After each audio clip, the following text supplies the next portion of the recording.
I've run the qualification range at Fort Devereaux for 11 years. I know the sound a man makes when he's overconfident, the way his shoulders sit too loose before he shoots, the little performance he puts on for whoever's watching. I've broken 6 dozen of those men down to something honest, and I am not sorry about any of them. I did not know what to do with Sergeant First Class Dana Reyes. She arrived on a Tuesday, no fanfare, no explanation, orders cut from somewhere above my pay grade, sending her to complete a live fire certification before rotating back to her unit. The paperwork listed her MOS as 68W, combat medic. I looked at the form, looked at her, looked at the form again. She was maybe 5'4" in her boots, the kind of face that made you think of a field nurse in a movie. Competent, careful, the one who holds the IV bag while someone else does the shooting. She had a scar along her left jaw, thin and white. I didn't ask. I handed her a rifle the way I hand a rifle to every medic who comes through here requiring recertification. 2 hands, stock first, a little ceremony in it. My way of saying, this is not your tool. This is something you borrow. Watch the group ahead of you, I told her. Get a feel for the conditions. Wind's pushing left about 3 miles. You'll want to compensate. She took the rifle. Didn't look at me. Looked down range. I know about the wind, she said. That's the kind of thing that gets a man's back up. Not because she was rude, she wasn't. Because she said it the way you say a fact. Sky is blue, water is wet. I know about the wind. Like she'd been knowing about wind since before I had a rank to put on my collar. I let it go. I've heard worse. The group ahead, 6 Rangers, good shooters all, was working a 600-meter static line. Clean work. I had no complaints. When they finished, I cleared the line and called Reyes forward to lane 4. She walked to the line the way someone walks into a room they've been in before. Not hurrying, not looking around. Her gear sat right on her, plate carrier even, rifle low and easy in her hands. One of the Rangers, a staff sergeant named Culberson, leaned over to the man beside him and said something I didn't hear. Both of them smiled. I heard the tone of it. I let it go. She settled into the prone, adjusted once, went still. The targets were standard pop-up sequence. 8 targets, 300 to 600 meters, 12-second exposure windows. Most medics I certify hit 5 of 8 and I sign their paperwork and nobody speaks of it again. That's not a slight. Their job is keeping men alive with their hands, not their rifles. The sequence started. She hit the first target. Clean. I noted it. She hit the second, third, fourth without moving between shots. She was already acquiring the next before the prior target dropped. I've seen that in snipers. I've seen it in men who have been shooting since they could reach the trigger. I had not expected to see it in a combat medic from a recertification line. She hit all 8, 0 misses. The last target was 640 meters. She was already standing when it fell. I said nothing for a moment. Behind me, Culberson had gone quiet. Run it again, I said. I don't know why I said it. Professional habit, maybe. Or the small, stubborn part of me that doesn't believe what it hasn't seen twice. She ran it again. 8 for 8. The group times were tighter than the first run. I keyed my radio and called the tower. Confirm lane 4 hits. Gave them the shooter's lane number.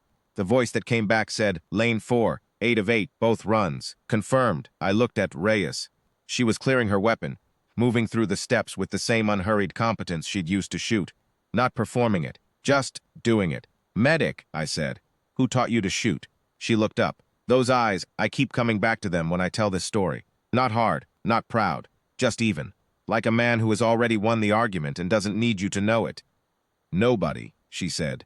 That's when Lieutenant Colonel Harness came onto the range. He'd been observing from the elevated platform above the 400-meter berm. I hadn't known. He was there. He came down the gravel path with his aide a half step behind him, and he was carrying a folder. Green, with a classification strip across the cover. He had the look on his face of a man who is trying not to show that he is surprised. Sergeant First Class Reyes, he said. Sir. She stood easy. Nothing in her posture changed. I owe you an explanation. He opened the folder, turned it toward me first. Because I was standing closest. Because I think he needed someone else to see it before he could say it out loud. Her full file was flagged at my level before she arrived. I've been reading it this morning. I looked at the pages. I won't pretend I understood all of it. Classified deployments, a lot of them, with unit designations that meant nothing to me. Performance evaluations from men with more stars on their collars than I have ever stood in a room with. But I saw the numbers. 2 confirmed engagements at ranges over 1,000 meters. 1 at 1,400.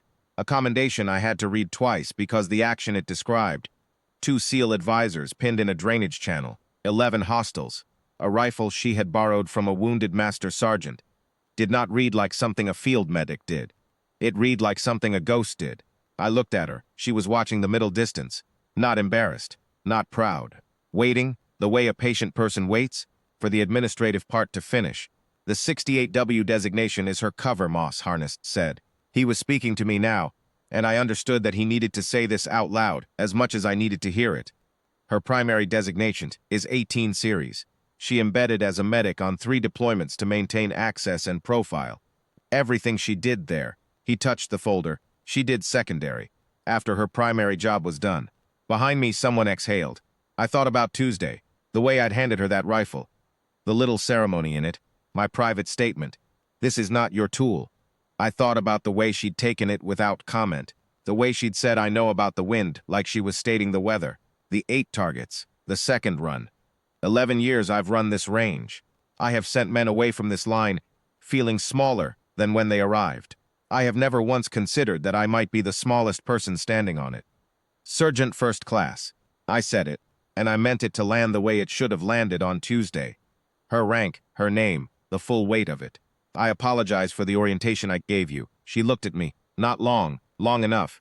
It's a good range, she said. Good wind conditions. Harness was quiet. His aide was quiet. The Rangers were quiet. The only sound was the flag at the far end of the line, working in that left-pushing 3-mile wind she'd already known about before I'd opened my mouth to tell her. She handed the rifle back. 2 hands. Stock first, no ceremony in it. Just a return of something borrowed. A completion of a transaction that had never been about the rifle. She shouldered her bag and walked off the range the same way she'd come on. Not hurrying. Not looking back. Culberson, to my left, came to attention. I don't know if he knew he was doing it. I know I did. I stood at the position of attention on my own range, watching a combat medic walk away from a certification line she'd never needed in the first place. And I thought about all the things I'd handed her that morning. The rifle, the wind advisory, the small performance of authority, and I understood, finally, that she had taken every one of them with a patience that was not deference. It was something older than that. Harder earned. I've run this range for 11 years. I still run it. The form I give medics still says what it says, and I still hand the rifle the same way. But I ask, now before I speak, one look, one question I don't put into words, because some of them know about the wind,